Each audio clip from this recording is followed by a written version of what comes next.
Assalamualaikum warahmatullahi wabarakatuh. Salam sejahtera untuk kita semua. Perkenalkan, nama saya Felix Ebenezer. Saya dari Prodi Visip jurusan Sosiologi. NPM saya 1935035160004. Saya ingin mempresentasikan tugas 2 mata kuliah Industrialisasi dan Transformasi Masyarakat Digital yang telah saya buat. Kali ini tugas yang diberikan bertemakan tentang literasi digital dan saya mengambil tentang hati-hati di dunia maya. Beginilah gambaran hidup kita sekarang. Eh, ini adalah contoh bahwa masyarakat sekarang banyak yang tidak peduli dengan lingkungan sekitarnya. Eh, Pertama kita mulai dalam berhati-hati di dunia maya, kita harus menjaga privasi kita. Yang pertama yang harus kita yang paling utama yang penting untuk kita jaga adalah data pribadi. Data pribadi adalah setiap data tentang kehidupan seseorang, baik yang teridentifikasi dan atau dapat diidentifikasi secara tersendiri atau dikombinasi dengan informasi lainnya, baik secara langsung maupun tidak langsung melalui sistem elektronik dan atau non elektronik. Seperti yang kita ketahui, data pribadi kita itu hmm, sering kita gunakan untuk kepentingan seperti membuat KTP, membuat hmm, akun media sosial atau kepentingan-kepentingan lainnya. Tapi tapi kita juga harus mm, mengisi data pribadi kita itu dengan bijak.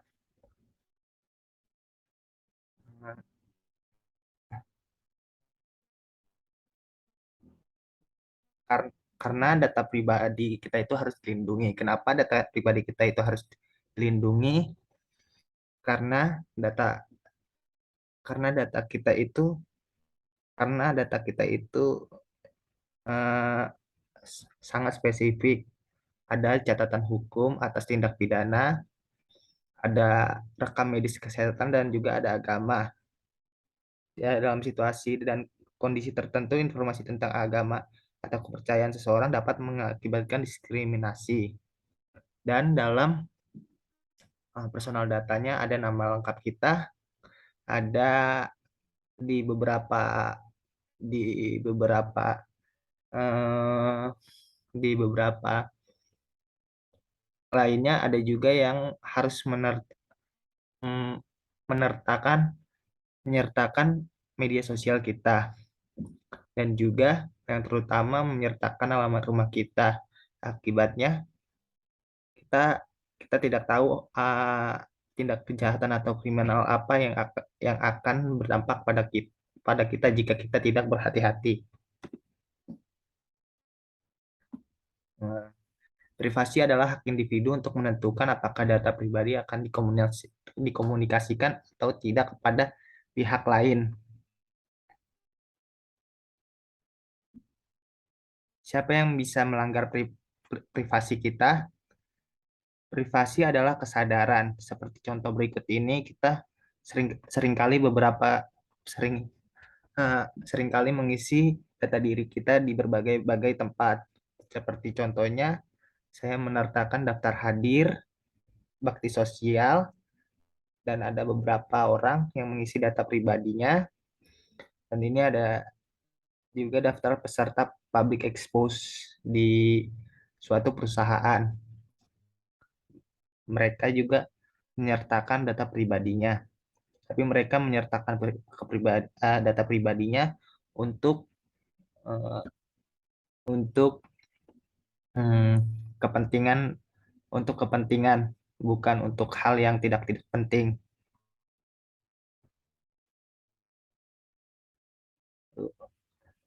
Lalu seperti ada pepatah yang mengatakan tidak ada makan siang yang gratis. Jadi setiap eh, yang kita perbuat itu juga yang kita tuai. Jadi jika kita jika kita bermain media sosial tidak hati-hati, jika kita tidak bermain media sosial hati-hati, maka data diri kita akan bisa bisa terancam digunakan oleh orang lain untuk kepentingan mereka.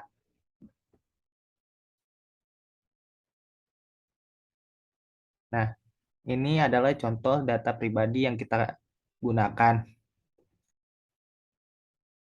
Seringkali kita menggunakan data pribadi kita untuk membuat media sosial seperti seperti Facebook, seperti email, seperti eh, untuk transformasi kendaraan, untuk berbelanja online, dan untuk barang untuk liburan.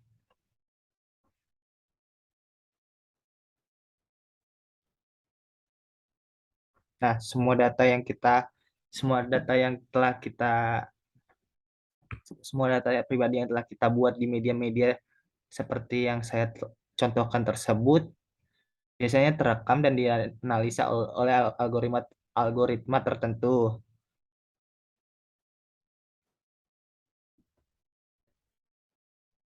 Seperti contohnya berikut ini, sebelum kita mengakses aplikasi, mereka akan menanyakan identifikasi kita, apakah kita berkenan untuk eh, eh, apa namanya, mereka mengakses gambar-gambar yang di HP kita, mereka mengakses kontak yang ada di HP kita, mereka mengakses lokasi yang ada di perangkat kita, mereka mengakses audio yang ada di perangkat kita, mereka mengakses telepon, status dan identifikasi yang ada di perangkat kita, dan lainnya.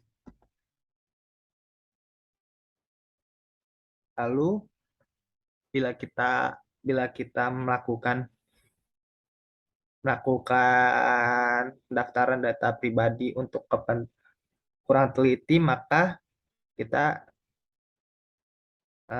akan maka kita akan mendapatkan eh, apa namanya, semacam mm, gangguan-gangguan gangguan-gangguan oleh pihak tertentu, dan tentu saja itu merupakan pelanggaran privasi. Berikut saya berikut saya beri contoh yang saya ambil dari beberapa sumber. Eh, Mohon diperhatikan bahwa masih ada kemungkinan bahwa beberapa informasi pribadi Anda disimpan oleh pihak lain, atau termasuk oleh penyedia layanan jika Anda adalah pengguna, atau oleh pengguna jika Anda adalah penyedia layanan. Dengan cara tertentu, informasi yang disampaikan melalui komunikasi antara pengguna dan penyedia layanan yang dilakukan melalui penggunaan aplikasi atau seperti melalui panggilan telepon, SMS, pesan seluler, atau cara komunikasi lainnya juga dapat disimpan dengan beberapa cara. Kami tidak mengizinkan dan mendorong uh, penyimpanan informasi pribadi dengan cara demikian, dan kami tidak bertanggung jawab kepada Anda untuk hal tersebut. Kami tidak akan bertanggung jawab atas penyimpanan informasi pribadi Anda. Setuju untuk mengganti rugi, membela, dan membebaskan kami, pejabat, direktur, karyawan, agen mitra, pemasok, kontraktor, dan afiliasi kami dari dan terhadap setiap dan segala klaim, kerugian, kewajiban, biaya, kerusakan, dan ongkos, atau termasuk tetapi tidak terbatas pada biaya hukum dan pengeluaran biaya ganti rugi penuh yang dihasilkan secara langsung atau tidak langsung dari setiap penyimpanan yang tidak sah atas informasi pribadi Anda. Begitulah isi kebijakan privasi yang sering kita temukan saat kita ingin mengisi data-data pribadi kita di beberapa aplikasi. Eh, Lalu kita harus mm, lalu kita harus harus eh, berhati-hati juga karena regulasi perlindungan data pribadi kita masih lemah, karena eh, regulasi perlindungan data pribadi kita itu masih lemah. Kita harus was-was karena bisa saja data pribadi kita dijual bebas. Lalu Indonesia belum memiliki undang-undang perlindungan data pribadi. Maka dari itu kita harus memerlukan pertimbangan dengan benar ketika akan memberikan data pribadi diri sendiri, anggota keluarga, ataupun milik orang lain secara online maupun offline kepada pihak manapun. Tanyakan atau bacalah terlebih dahulu maksud serta tujuan permintaan data pribadi tersebut dan pertimbangkan resikonya. Bersikaplah kri- kri- bersikaplah kritis atas tawaran apapun. Ketika menggunakan media sosial, batasi data pribadi yang harus kita posting di internet. Data pribadi tersebut bisa berupa teks, foto, ataupun video. Ingatlah bahwa sekali saja kita posting di internet, data pribadi tersebut akan selamanya dapat diakses oleh pihak lain untuk melakukan tindakan yang merugikan kita di kemudian hari kelak. Lalu yang terakhir, eh, pelajari dan pahami teknologi yang kita gunakan, baik itu gadget maupun layanan online. Seperti media sosial, sejumlah teknologi tersebut tersedia fitur untuk mengaktifkan perlindungan privasi. Demi keamanan dan kenyamanan kita, aktifkan sesuai dengan kebutuhan kita. Jangan dibiarkan di set default, karena bisa merugikan kita. Lalu, yang berikutnya, waspada hoax. Eh, sebelum kita memastikan, sebelum kita yakin akan berita itu, kita harus bertanya pada diri kita harus bertanya-tanya dulu sebelumnya apakah berita itu hoax ataupun bukan. Karena bisa saja barangkali kita tidak konsentrasi akibat baca gak tuntas. Berikut contoh yang saya berikan. Eh, kita kita ada beberapa masyarakat di negara kita seringkali membaca berita, mungkin mereka belum membacanya sampai tuntas, lalu mereka menyebarkan ke grup-grup, lalu anggota di grup itu pun bisa saja menyebar berita tersebut, padahal mereka belum membaca, hanya berdasarkan satu sumber saja. Lalu contoh yang berikutnya seperti berikut ini. Lalu contoh Lalu contoh berikutnya lagi seperti ini. Contoh yang berikut ini adalah hmm, contoh situs gadungan yang bila barangkali bila kita klik, hmm, bisa juga menyabotase data-data pribadi kita, atau juga di dalam websitenya berisi berita-berita yang hmm, sepenuhnya hoax atau berita palsu yang tidak jelas sumbernya atau tidak valid. Kategori hoax adalah berikut ini: misinformasi, hubungan yang salah, konten yang menyesatkan. Disinformasi berisikan konteks yang salah, konten tiruan, konten yang dimanipulasi, konten rekaan. Sebagai contohnya, saya ambil salah satu. Di misinformasi, konten yang menyesatkan itu adalah konten yang uh, uh, mereka mendisklaim berita mereka begitu saja tanpa narasumber yang jelas, dan berita itu uh, hanya hanya kabar angin saja dan tidak ada kepastiannya.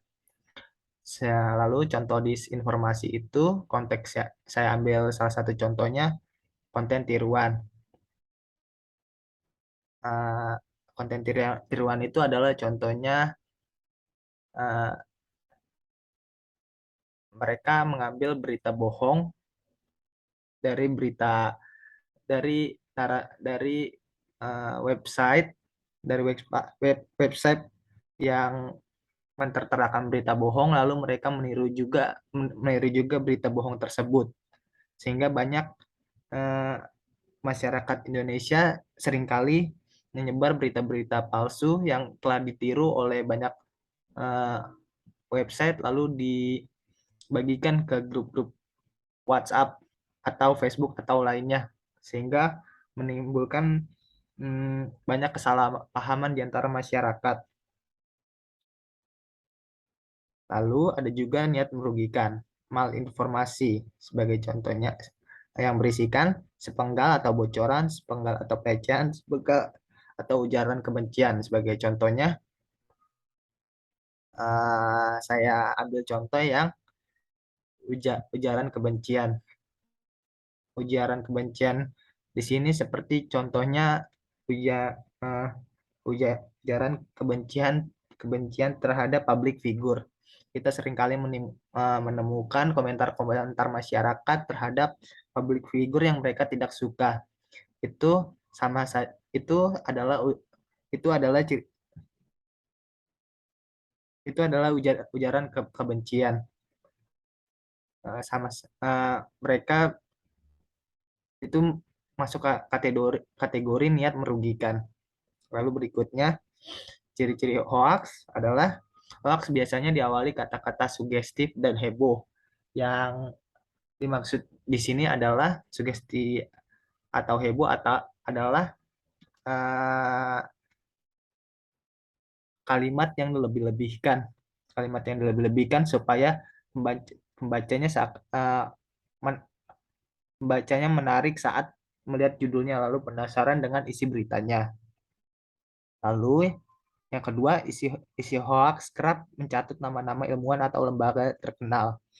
Yang dimaksud di poin kedua ini adalah isi hoax itu seringkali mencat, uh, seringkali mencakup nama-nama orang yang sudah terkenal. Seperti contohnya public figure, influencer, uh, pejabat, pemerintah, dan semacamnya. Lalu mereka tidak bertanggung jawab atas berita yang mereka buat. Lalu di poin ketiga, berita hoax terdengar mustahil terjadi sehingga kerap disertai hasil penelitian palsu. Di poin ketiga ini yang dimaksud adalah eh, berita hoax itu terdengar mustahil, tapi mereka sebisa mungkin mengemas berita tersebut dengan penelitian palsu, penelitian yang dibuat oleh mereka sehingga berita tersebut terdengar masuk akal oleh kita. Lalu poin yang keempat, hoax tidak muncul di media-media massa dan hanya diketahui lewat pesan berantai.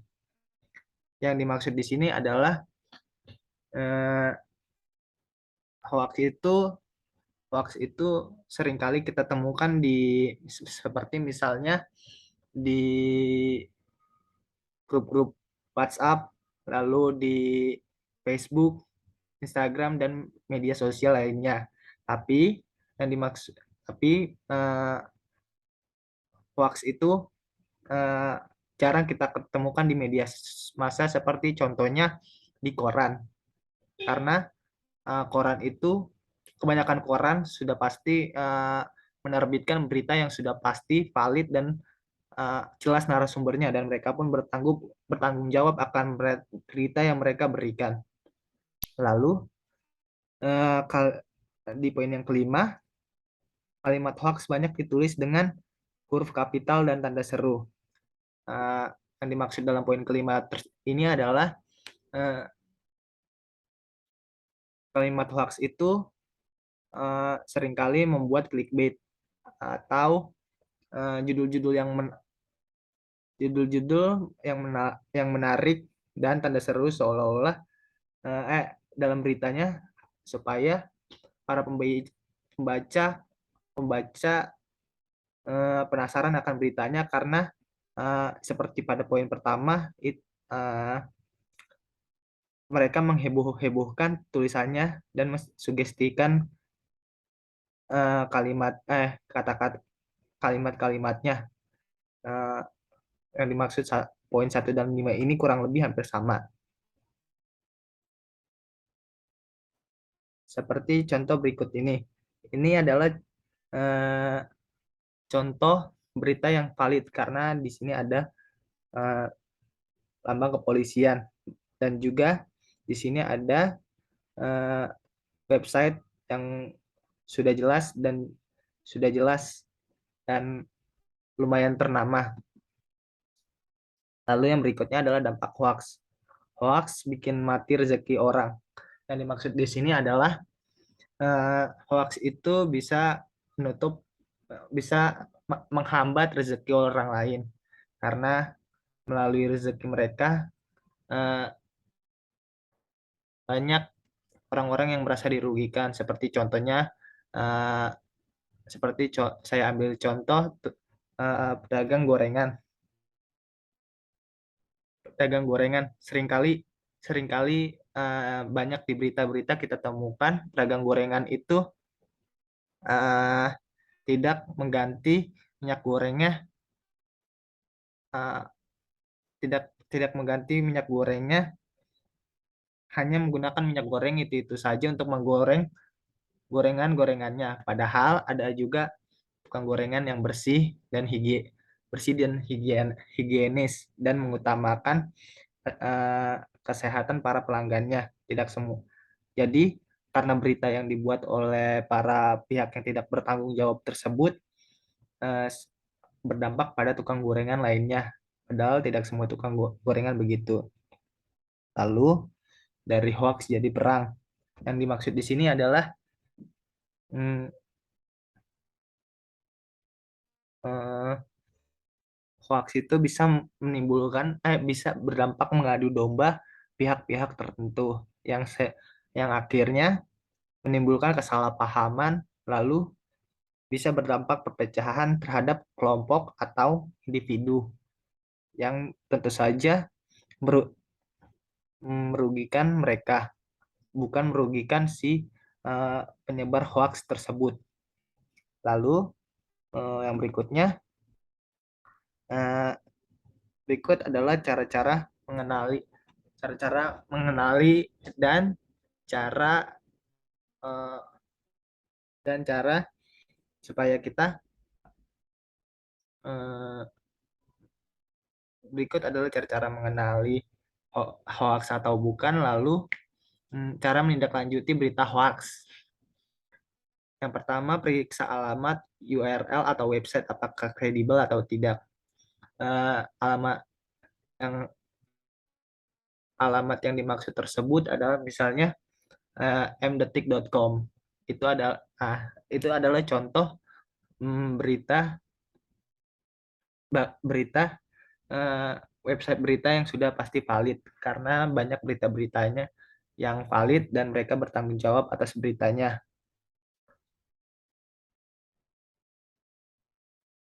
Lalu bila Lalu contoh website yang tidak kredibel kredibel adalah seperti yang berikut ini.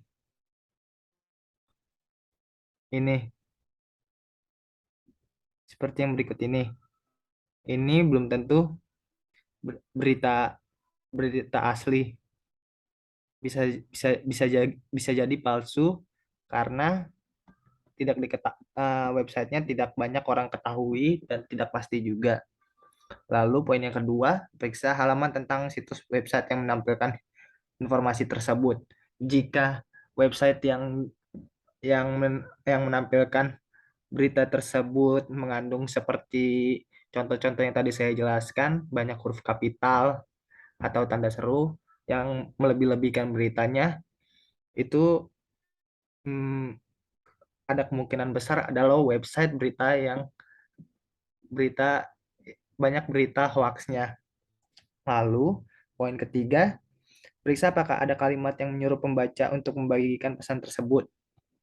Eh, ya, karena eh, maksud maksud poin di sini adalah eh, karena mm, eh, para penyebar berita, para pembuat berita hoax itu seringkali menyuruh pembacanya untuk membagikan berita hoax yang mereka buat eh, supaya berita yang mereka buat itu laku, tapi mereka tidak memikirkan dampak apa yang mereka perbuat. Seperti contohnya yang tadi saya katakan, merugikan orang lain, lalu bisa memecah pihak-pihak tertentu. Lalu cross-check dari Google tema berita spesifik yang ingin dicek. Sebaiknya, bila kita ingin mengetahui suatu berita, kita harus eh, Kita lebih baik mengecek dari Google langsung, tidak mengklik sembarangan website, sembarangan berita yang disebarkan. Karena eh, bila kita mengetik dari searching dari Google, kita akan menemukan banyak opsi-opsi pilihan website, opsi-opsi pilihan website. Lalu kita bisa menyocokkan mana mana yang benar-benar valid atau tidak. Dan juga di Google itu banyak website berita yang sangat kredibel dan akurat. Lalu untuk poin yang kelima, cek kebenaran gambarnya di Google. Seperti contohnya, seperti contohnya ada berita hoax yang seperti contohnya ada berita hoax anak yang dikutuk jadi duyung oleh orang tuanya. Lalu mereka mengedit-edit video, mengedit-edit video, lalu mengedit-edit gambar seolah-olah itu terjadi, padahal tidak ada. Dan banyak website-website berita yang membantah berita tersebut. Lalu cara kita lalu cara kita lebih lebih pasti, lebih akurat untuk mengetahui berita tersebut eh, valid atau tidak, kita bisa mengunjungi website-website tersebut ini: cekfakta.com, turnbackhoax.id, stophoax.id.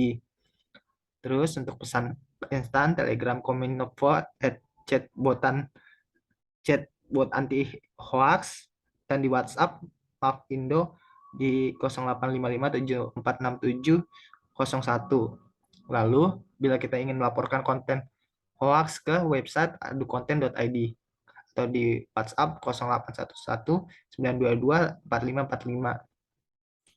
Nah, begitu saja berita, begitu saja hmm,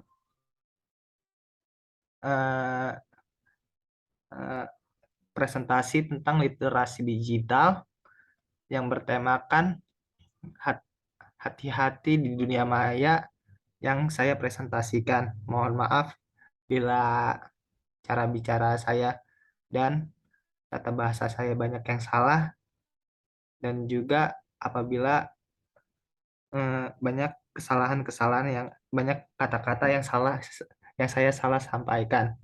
Eh, saya akan mengakhiri presentasi ini. Assalamualaikum warahmatullahi wabarakatuh.